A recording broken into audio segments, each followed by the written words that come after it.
The next case we're going to be looking at is the 1972 Queenstown Sniping shooting incident. Malaysian seamstress Chen Li-jen was walking along Commonwealth Avenue with her sister when she suddenly screamed in agony, collapsed, and suddenly blood came gushing out of her. A patrolling police car immediately tended to her and an ambulance was called.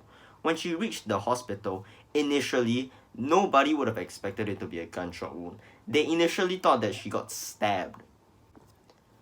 That was because mainly there was no sound of a bullet being discharged from a gun, and like I said, she did kind of just collapse, screamed, and blood gushed out of her. So I think that's a pretty valid inference that she might have been stabbed. It was later discovered that the bullet actually entered her body through the upper left side of her chest and pierced her heart. After hours of being unconscious, Chen Li-jen was pronounced dead at the hospital.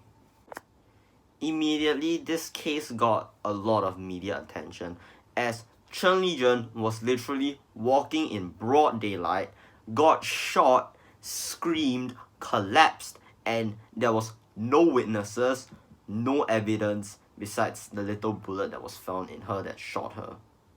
Before we go any further, I need to set the backdrop of this case. This happened in 1972, and back in the 1950s to the 1970s, you could actually legally own a gun, which is very, very different from present-day Singapore. At that time, there was around 5,000 legal gun owners in Singapore at that time, which was why police found it really, really difficult to try to apprehend this culprit. The reason why I say culprit, we'll get into that later. After the initial shooting, it was found out that a couple of Queenstown residents was actually legal gun owners. So, the police did a couple of tests, interviewed them, but the results yielded nothing, so they were all released.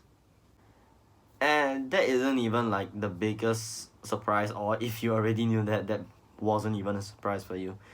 It was maybe theorized that it wasn't even a sniper in the first place. It could be a different gun, like a pistol or something like that. An unknown gun expert decided to step up and try to help the case, and he stated that in order for somebody to be able to shoot that accurately, they needed some sort of lens, and this particular gun expert did not know anybody in Singapore who owned that type of lens. Secondly, a normal sniper bullet wouldn't actually just pierce the heart, it would actually leave a gaping hole in the back, which was obviously not the case.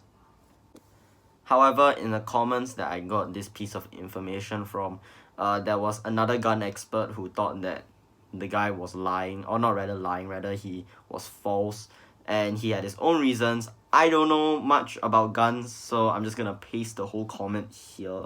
But what you need to know is that he thinks that this person is wrong, and that his personal theory is that it might have been an accidental discharge from the nearby police station. Which is exactly the next theory we're gonna get into, which is this might have just been a extremely unlucky case. Maybe somebody was cleaning their gun and accidentally fired a bullet, or maybe, like what the guy said earlier, in the nearby police station, an accidental discharge was made, and the bullet flew and it hit Chen Li-jen. In this map, you can see that I stole from the internet. You could see that there was a police station nearby. So it is plausible, though very, very... I don't want to say unlucky or lucky, which I'm probably going to say unlucky for this one.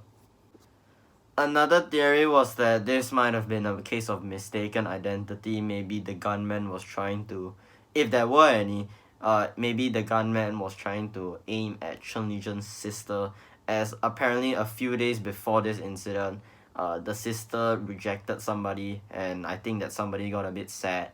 So who knows, maybe he wanted to kill the sister but got Chen Li-jen instead, or he hired somebody. I don't know, that's just another theory. The case remains unsolved, and I doubt it will ever be, since it's been like 40 years since this occurred.